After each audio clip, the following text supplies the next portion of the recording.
people have the ability to gradually grow to like others.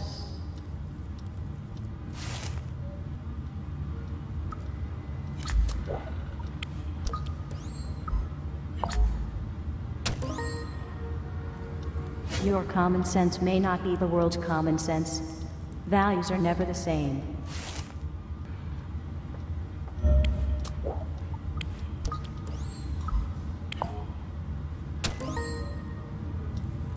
You're stuck with your family, so choose your friends wisely. Hello everyone, and welcome back to Let's Play D4. Last time, we've been looking around David Young's apartment.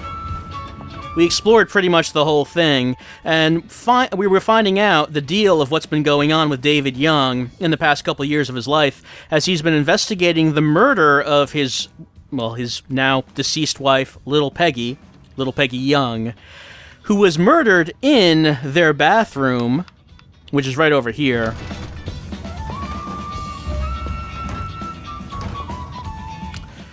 David doesn't know who did it. He can't figure it out, and he's been investigating this ever since. But for right now, let's ignore that. The thing that's on our mind right now is that after we closed our last case, someone started knocking... Oh, hold on. We didn't look at this yet, did we? Little Peggy got this tea set, but it's not being used. Not anymore. David has no need for tea. You know, whoever's at this door, they can just be patient. Because we have to look at this, right? There's more bandages in there. But we really don't need it because our health is maxed out. So, okay. Who is at the door? Who cannot knock at the door like a normal person? Huh?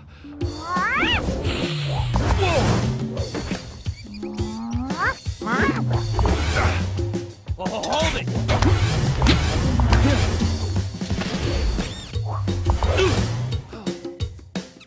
Whoa! Gotcha. You can't escape now.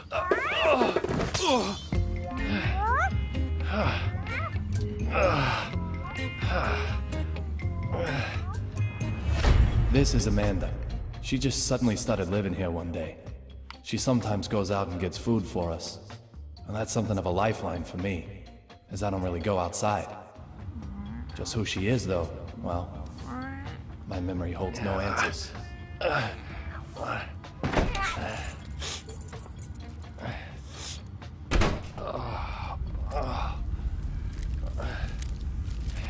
Yo, David, everything shipshape?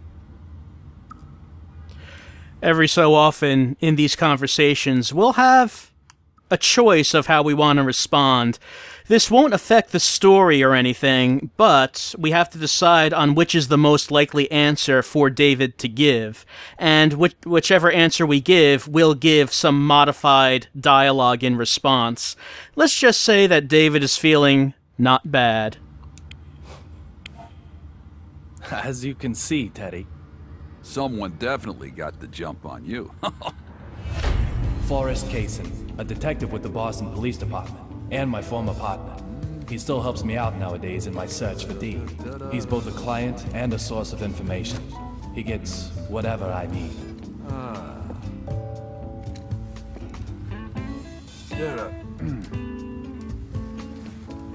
Women are always trouble. Doesn't matter how old they get. Trouble. Fighting with Diana again? Like you wouldn't believe. Women, men don't stand a chance. Don't come and see me actually means get right over here. But then, leave me alone just means, well, leave me alone. How am I meant to make sense of that? Tell me, David, please. Well, I mean, I think that when you're having a fight with someone, you should probably take a trip down to the Cafe Swery 65. Coffee from a different place can be nice once in a while. Once in a while. All the time is more like it. I was a fool to ask you. And Diana is so stupid. Once feared as the mighty grizzly, detective among detectives. Now he's more like a big teddy What's bear. the point of the place? Teddy, what's this? So, tell me, David, have you heard the news about that airplane accident, huh?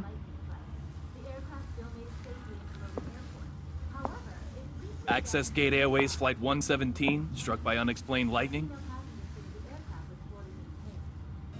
No one's talking about anything else right now. We might be looking at the real deal. I've got the good stuff for you this time.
Passenger simply vanishing from an aircraft mid-flight.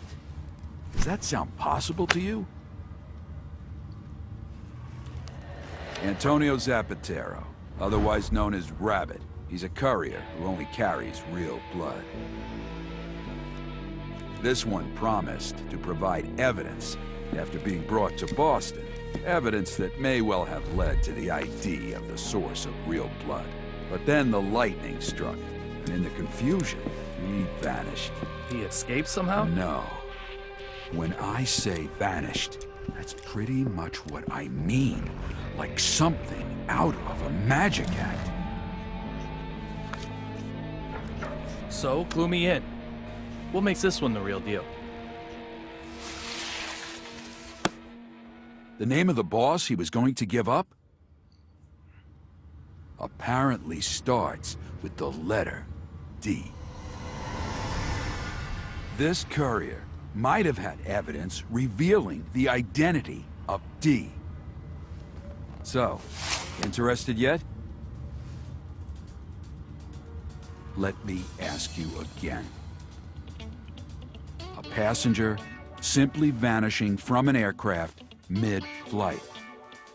Does that sound possible to you? What would be the best answer for David here? It might be? That's kind of a non-answer. A third party is involved? That would be more substantial. As if I care. No, I mean, if this has something to do with D and real blood, and by extension Little Peggy, I think David cares. So, let's suggest that a third party is involved. No, it's impossible. There's someone pulling the strings behind this mystery. Right on the money, David. The third party most likely used the confusion to spirit the courier away. Lots of people want the evidence he was carrying, after all. From the evidence I was able to bring, this particular item is the most interesting. The owner of that badge was involved in this incident.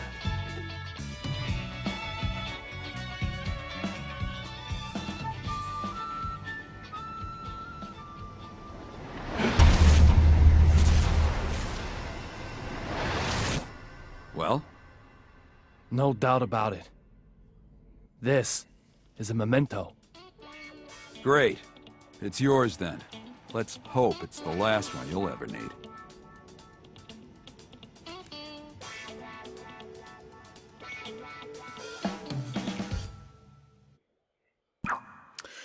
All right, we have a new memento. This belonged to a federal marshal on board this airplane that was struck by lightning, and apparently he was killed while transporting this courier, who had apparently evidence on whoever D is. And now we know that D is apparently the murderer of little Peggy. I mean, she said look for D, but beyond that, we don't really know anything. It says here that using this should allow me to dive to an airplane aboard which is D, the key to my wife's murder case. Now what does that even mean? Dive to an airplane? There's a lot from what we just saw that we have to... A lot to digest here, a lot to figure out. First of all, this guy. He's our partner. His name is Forrest Kaysen. We know that Forrest Kaysen is a name that Swery has used before in his video games. So, as far as we can tell for right now, there's no connection with this Forrest Kaysen and anyone else. Though he does kind of look like an older version of a certain sapling salesman. But, as far as right now goes, he is just a retired cop, despite what he might look like. We can push him. What the? We can get money for pushing him. I mean, we get money for pushing everyone. Let's talk to him. Are you eating okay? I mean, there's a few things that we can discuss. Let's talk about couriers and the Drug Enforcement Administration. So why'd this courier turn witness anyway? I don't know the details, but apparently he's in fear for his life. He turned himself into the DEA. And they trust him? I don't know about that either. But this is information about the mastermind behind Real Blood. I mean, they're probably saying, can't hurt to hear him out. I feel exactly the same way. What about the identity of this courier, this Zapatero person? What's the bio on the courier? Antonio Zapatero, 28. Quick to go underground, but then quickly pops up again somewhere else. That's why they call him the Courier Rabbit. Why Rabbit? He's also a womanizer. So... You know how rabbits are. Strong libidos. I bet the ladies call him Bunny in bed. I don't think that's really relevant to the case, but what evidence does this rabbit have? Why is this courier running his mouth about providing evidence then? Standing out like that, he'll get penalized and sit out a match. It's like he's begging the bad guys to come silence him.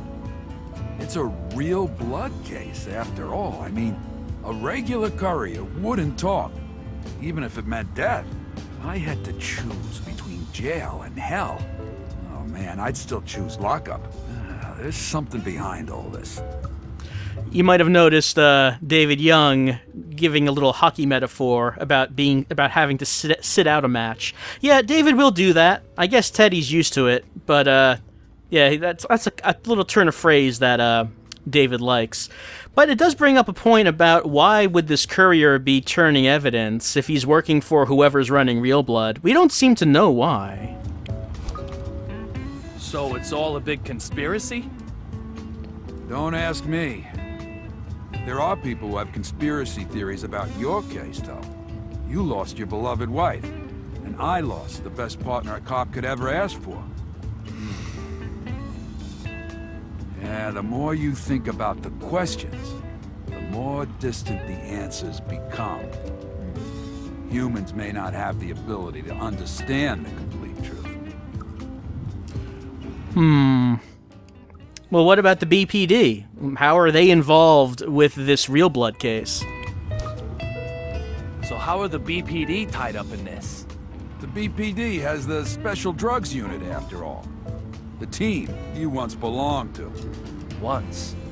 We have a long history of handling real blood. Our past knowledge can come in handy for cases like this one. Okay, they've mentioned Real Blood a few times, and have not really said anything about what it is, so maybe we should talk about it. We can figure out from the context here that it's some kind of drug, but can we get any more information about this? Any progress with the case since I left? We're still hard at work on it. We're not getting any results. This drug is king across New England now. Yeah, it's been under analysis for years, but MIT still doesn't know how to make it. Seriously, the world's going to hell. Well, those subtitles did not match up quite right, but okay. Real blood is a drug that is all over the place now in Boston, and apparently the authorities cannot figure out what's in it or how you make it. Do you think the past can be changed? David, you can't change the past. You just have to accept the past. I know, but if I could just meet with little Peggy one last time, I'll change the past. You'll see. That seemed like an odd exchange that did not mean anything at all. Maybe we'll find out more about what David means by something like, how would he change the past? How would he even do that? We'll see. But for right now, let's start up an extra case. Now, in D4, there are a number of extra cases, which generally have to do with being optional cutscenes. Some extra cases you need certain items to activate, others you don't. In this one, all we need to do to activate extra case number 1 is talk with Kaysen about food. What's up, David? Feeling hungry? That's exactly what Kaysen likes to hear, so let's chow down with him. Okay, good. Let's eat then. I know you too well. You probably have only been drinking alcohol. Your badge says detective for a reason, Teddy. Go get Amanda. The more the merrier at the dinner table.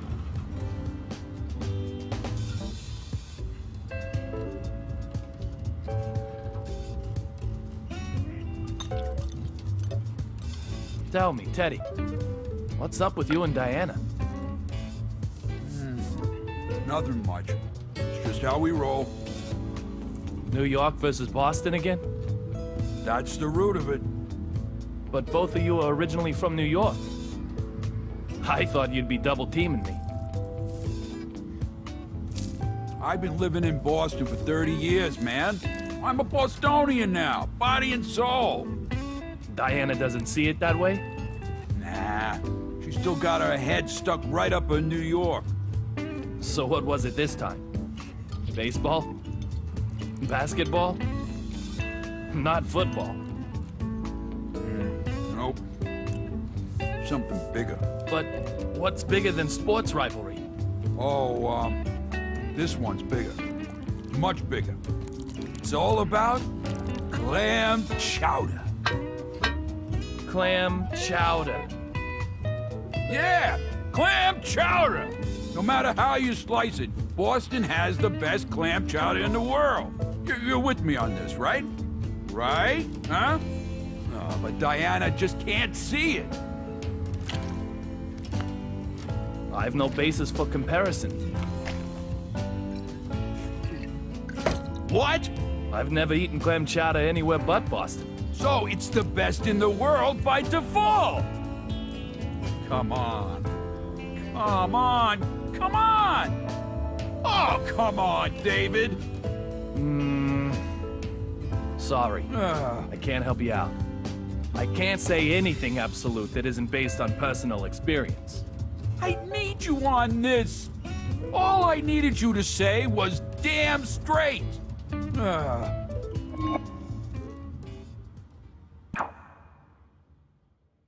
So for completing that brain-busting case, we got 300 credits, and Forrest Kaysen's Report 01, The Discovery of B. Kaysen's reports seem to be more directly related to the story of D4. This one is talking about the first reported instance of the drug that would eventually become real blood. In April 2002, a Boston University student suddenly collapsed during track and field practice on campus and was taken to the hospital. Even with the proper emergency medical response, the student died within the hour. The cause of death was acute heart failure. As he was a regular user of anabolic steroids, his death was considered to be caused by drug abuse or as a side effect thereof. Although it seemed fairly cut and dry, the deceased's possessions were seized as part of the investigation.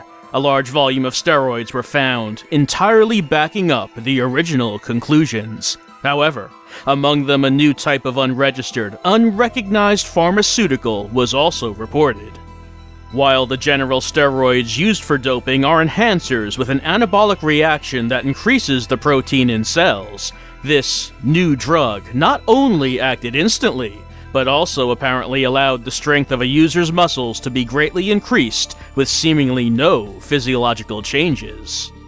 Due to the massive increase in competitive performance it allowed, and its ability to pass all doping tests completely undetected, word of the drug spread quietly but quickly among athletes, with black market trades conducted under the name B, due to the red powder's resemblance to dried blood. In addition, the volume on the market was so small that exactly how to obtain it remained veiled in secrecy. Although clinical tests revealed no psychoactive properties, all who used it regularly provided very similar testimony regarding its effects. That drug turns you into a god. It's not some filthy narcotic. It's the way to obtain your true self. Oh, this sounds like some drug that they're talking about. That's all we really know about it right now, and since we had lunch, we now have our stamina filled up, we have full recovery, and it told us to go into the bathroom to dive into the past? What would that even mean? Well, I don't think we're going to do that yet, because we're still looking around this apartment.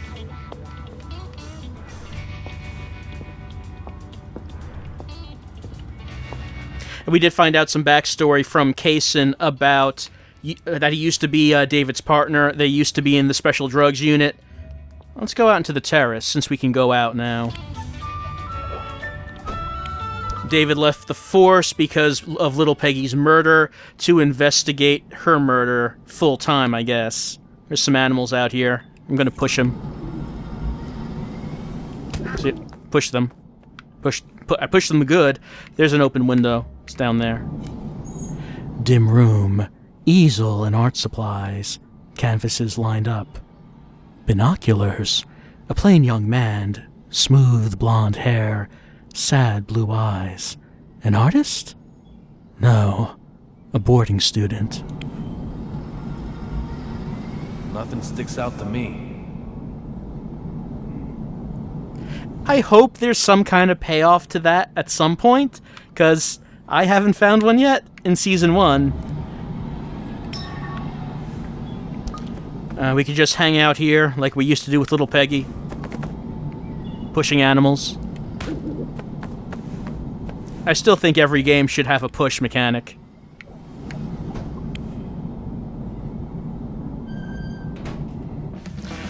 Alright, we're back in here.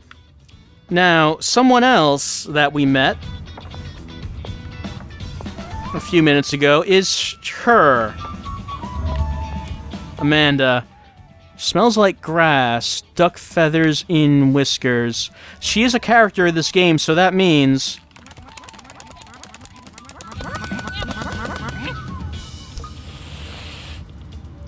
Well, I mean, she, apparently from what David said, she just started living here one day. She gets us food, so that's good. I really like her introduction.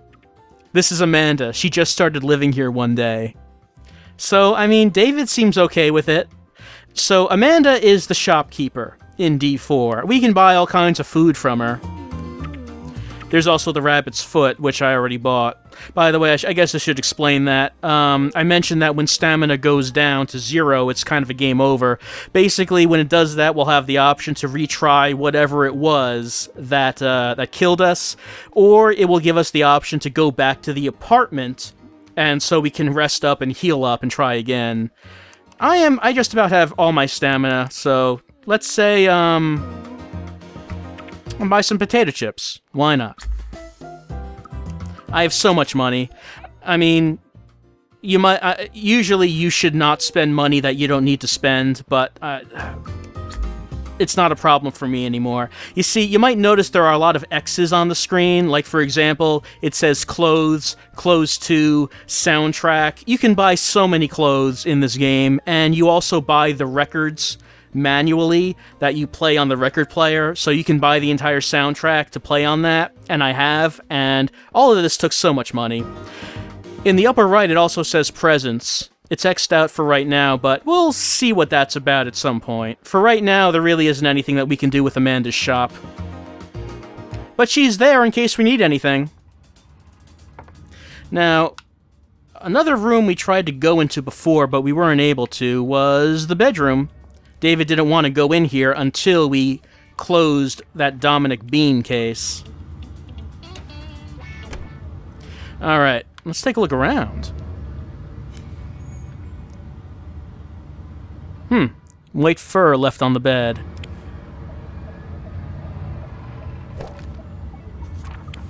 When we lie down on the bed, we can just take a look at our little Peggy's letters that we've picked up, as well as reports and scrapbook entries. We can do that. By the way, that takes some stamina to do. I should mention that there's been a patch to the game. I guess it was about a month ago.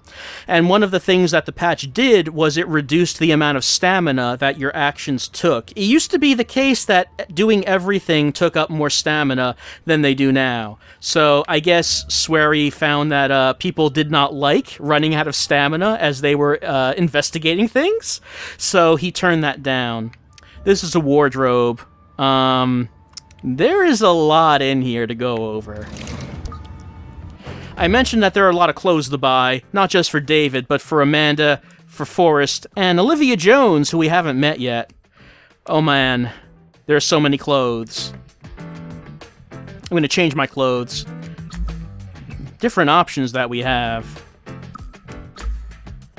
I am not going to select that right now, because I want that to be a surprise. I like this one, the Labyrinth shirt. Now, in Deadly Premonition, we could get entire suits, but in D4, we have individual pieces. So I could wear no necktie, a detective tie, a 70s tie, businessman biker tie, or Saturday night tie. This is the one that goes with the Labyrinth suits, but we could choose anything we wanted, really. So many clothes. So many clothes, including DLC clothes. And all of the DLC, by the way, in this game is free, which is nice. It's all cosmetic stuff, no gameplay stuff as of yet.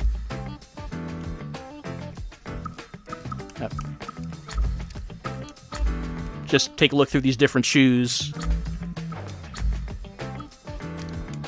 Those don't really look like they go with these pants, do they? But, we can also change our facial hair. We can have no beard if we wanted to. We could also have a thin beard. We could have a day 2 beard. We could have the inmate beard. Oh yeah, there we go. Now we have some serious facial hair. We could go thug style. Or the Mexican. Let's go with that for right now. That looks pretty good. Oh, I should probably point out just how many tops we have. There's a lot that we can buy. There's a lot that we can download. That's not what I meant to do. Hold on. Oh, no, I took my necktie off. I don't want to do that. So this is obviously next-gen wardrobe, as opposed to Deadly Premonition. Okay, let's just go through all of these and take a look at just how many tops there are. You might see the names of games that you recognize. Like there was Fable. There's Super Time Force. There's some crossover DLC stuff.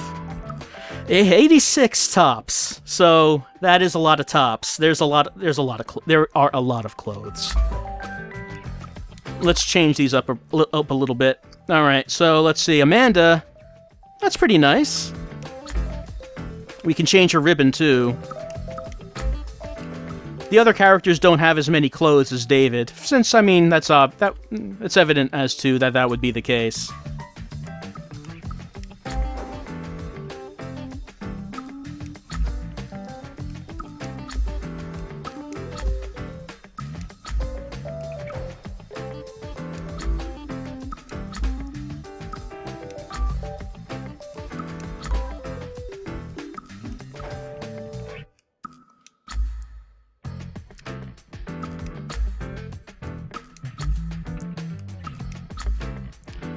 That's not bad. Let's have him wear that. And for glasses, we can, there's an assortment of glasses he can wear, including, contact lenses. Let's take those glasses off. Let's see if there's a matching tie for that shirt. It was the cafe owner, I believe. No, it was manager. Alright.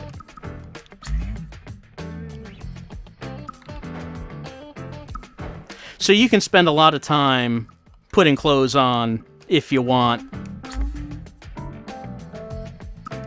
It's neat, even, especially since this is just the first season, and I assume that all of these clothes would carry over to following seasons. Let's not mess with Olivia Jones just yet, since we have not met her, so we have not seen her, standard clothes yet. Alright, let's take a look around in here. Alright, there's an energy drink. Let's pick it up. Lightning bolt to the heart. Some money down here. And we could see that David has a stack of newspapers and magazines. He probably should clean this up, really. Yeah, he'll throw them away someday. Really, he will. There's a scrapbook on here to look at. I believe this magazine is about movies and entertainment. Yeah, but here we go. The history of the Cannes Film Festival. It's that time of year again, the Cannes Film Festival. Which entry will obtain the honor of the Palme d'Or this year? We'll be covering the nominated entries separately, but here, let's take a look at the history of the festival. The Cannes Film Festival was established in 1939, partly as competition to the Venice Film Festival. However, the Second World War erupted on the day of the festival, and ultimately, the first Cannes Film Festival was not held until after the end of the war in 1946. The Cannes Film Festival has faced stoppages numerous times since its beginnings. However, it has still managed to survive, continuing in some form until today. So lots of little assorted trivia about movies, about hockey, and as we'll find out, airplanes. There's quite a bit about airplanes in this, as we'll see. There's a trophy on David's shelf. He's reliving those glory days, and so can we with the leaderboards. And just when I think I've spent a lot of time playing D4, it turns out that I kinda haven't. Oh man, Big Steve Stopa, you've played the game for 57 hours. I don't even know how you did that. So yeah, leaderboards for a large assortment of things. Calories consumed. Who is the biggest eater in D4? Comet Metal 8235, you've eaten so many calories. You should probably not eat so many. Anyway, yeah, so there are leaderboards for kind of inane things, just like there were in Deadly Premonition, so that's good. This stall is not here their first time through the game. Let's ignore that for right now. It shows up after you've beaten the game. We'll just hold off on that for right now. Alright, there's another bathroom. A present from Peggy's father. I was lucky to survive. Ironically, though, I've got a best piece of evidence still lodged in my head. Right, the bullet that remains in David Young's forehead. They never removed it.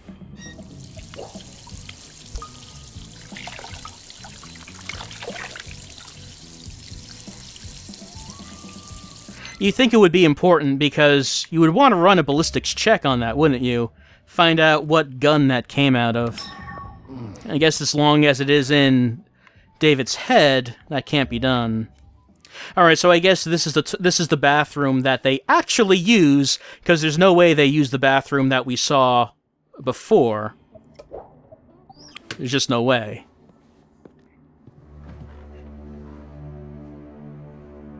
When a desire goes unfulfilled, it only increases in power, stagnating like a blocked pond. Those are the mementos I seek, those are the kind of memories that will invite me back into the past. Again about mementos and going back into the past. We still don't really know what it means. Now, if I angle to look over here, we can see a transparent thing. It's a gold emblem. I'll pick that up. I didn't get anything from it. The first time you find a gold emblem, I think it gives you 1,000 credits, but they're one use. After you get it, you can't get it again in following games. Alright, I'm pretty sure that we have now seen everything there is to see here, aside from that. But that'll be for later. So if that's the case, if we've seen everything, there's only one thing to do, and that's head back into the dirty bathroom where little Peggy was killed.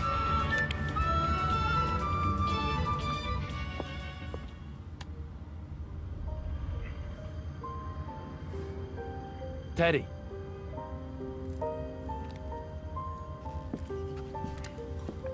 Thanks for all the help.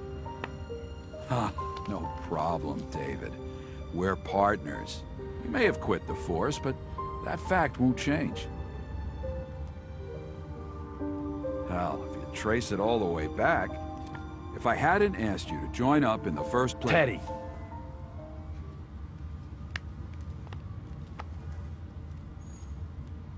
No.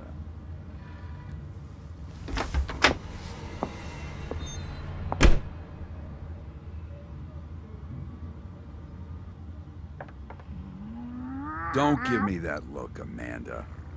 I'm just trying to give him a reason to live.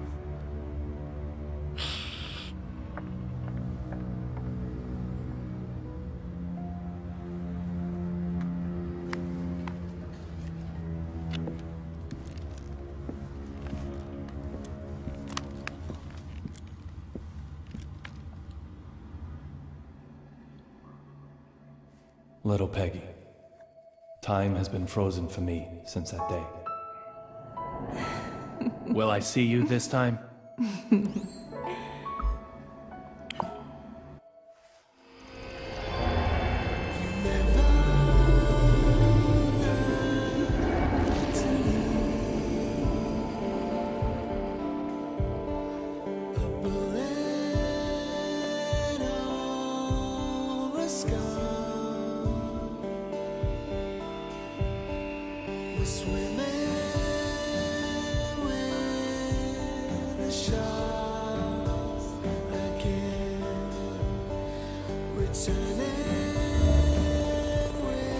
And so that's the end of the prologue of D4 Season 1, Dark Dreams Don't Die. We can see the results. It took us a little over an hour to do it. How many credits we spent, how many we earned, and our synchro rates. Our mind synchro rate, which was the correct answers that we chose, are 100%. The stunt synchro rate, that was with the action scene with Amanda, was 100%. Adventure synchro rate, we haven't actually done anything with. It has lots of little statistics, like how much distance we traveled, our character pushes, object pushes, meals, all sorts of things that it measures. The Connect, we won't have anything. Yep, nothing. Maybe someday. Then there's also this. How many things did we find? I mean, we found both of Little Peggy's letters. We found Kaysen's file, which was the file we got after eating with him. Scrapbook, there were 4, we got them. Extra cases solved. There was only the one, which was eating lunch with Kaysen. Objects found, 37. Observations found, 107 out of 108. There is one observation somewhere in the prologue that I just can't seem to find. Oh well. By observations, they mean, you know, that little flavor text that comes up when you look at something either in gameplay or a cutscene. Objects pushed, 8 out of 8. No, 15 out of 15. Witness accounts gathered, 8 out of 8. That is talking with people, like when we were doing the optional conversations with Kaysen. Little Peggy's recollections, 3 out of 3. That is, of course, David remembering Little Peggy. So that's it for the prologue. David has gone into the bathroom with the memento, and he is doing something. Who knows what? I guess we'll find out next time on Let's Play D4 Dark Dreams Don't Die, Season 1. David begins his new investigation, and we'll find out exactly what that entails. I'll see you then. As we go through D4, we're going to get to some parts where scenes could play out maybe a little differently than what we saw in the playthrough. Like, for example, what if we picked other choices during the conversation with Kaysen? Or what if we failed the QTEs during the Amanda stunt scene? These Bad Detective segments will show these optional outcomes. Huh?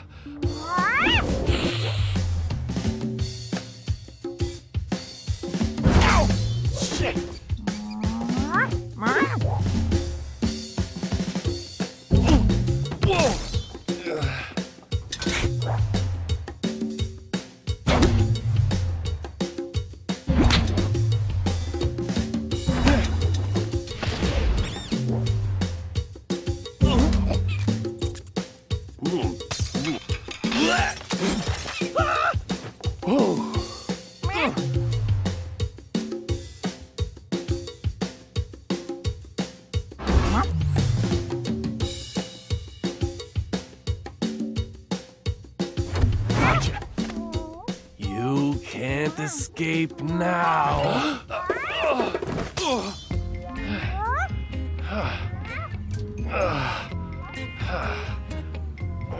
Yo, David, everything shipshape?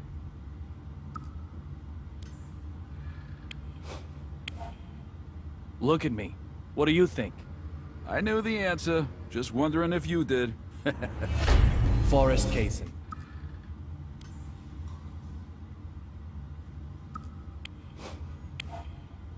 I'm tired. I was about to go to sleep. Sleep? You look ready for a coffin. Forrest Kaysen. How am I meant to make sense of that? Tell me, David, please.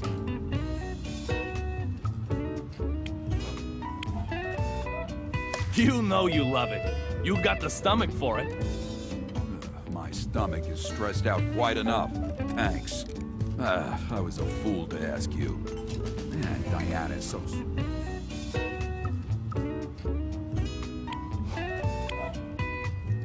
Never show weakness, no matter who you're fighting. Oh, give me a break. We're not talking about some investigation here. I was a fool to ask you. Man, Diana's so... Let me ask you again. A passenger simply vanishing from an aircraft mid-flight. Does that sound possible to you?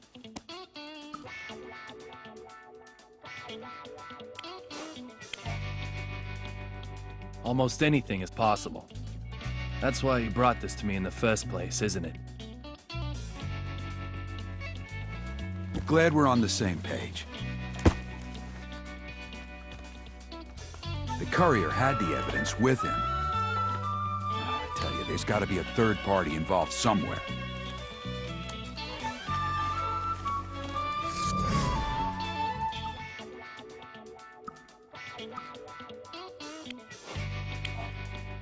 Teddy, I don't care about that. We just need to find out what this evidence was by any means necessary. You're right, of course. I'll leave the methodology up to you.